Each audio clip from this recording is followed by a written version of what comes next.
On n'observe pas pour observer, pour se questionner. Non. Et la troisième chose, c'était l'intelligence.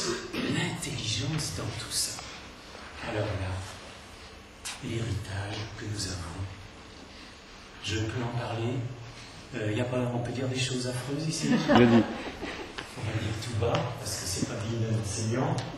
C'est l'inavouable. Alors, c'est nous. Ça, c'est c'est l'espion. Bon, c'est pas des inspecteurs. Non, je dirais pas ça pour des inspecteurs.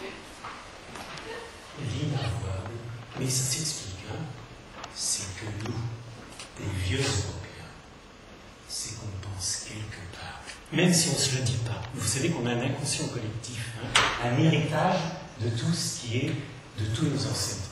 C'est qu'on pense quelque part, qu'on a vu ou non, que l'intelligence, c'est inné, et que le travail de réflexion d'un enseignant, c'est toujours de lutter contre cette idée-là. Je vais vous dire d'où ça vient. Ce sont les sociologues qui ont approfondi cette question. Il paraît que c'est d'ailleurs une réaction dans une revue pédiatrique. Je disais, première question des parents. Mon bébé est-il normal quand il est, hein, bon. Deuxièmement, est-il beau? Et la troisième inquiétude des parents, sera-t-il intelligent?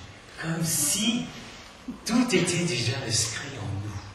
Voilà, d'avance. Comme si l'environnement n'allait pas y faire quelque chose, l'éducation, etc. Et pourquoi? D'après les sociologues, c'est parce que, vous savez que par exemple dans les pays nouveaux, entre guillemets, Canada, Amérique et tout, on croit vraiment aux vertus de l'acquisition. Tout s'acquiert, aussi bien l'intelligence, vous êtes timide, vous luttez, allez, venez prendre des cours anti-timidité, vous ne savez pas prendre la parole en public, venez prendre... Et c'est vrai que ça nous a fait du bien à nous, mais nous sommes héritiers de générations et de générations qui ont vécu dans l'injustice sociale. C'est-à-dire qu'il y avait une catégorie de privilégiés minoritaires qui devaient justifier à ses propres yeux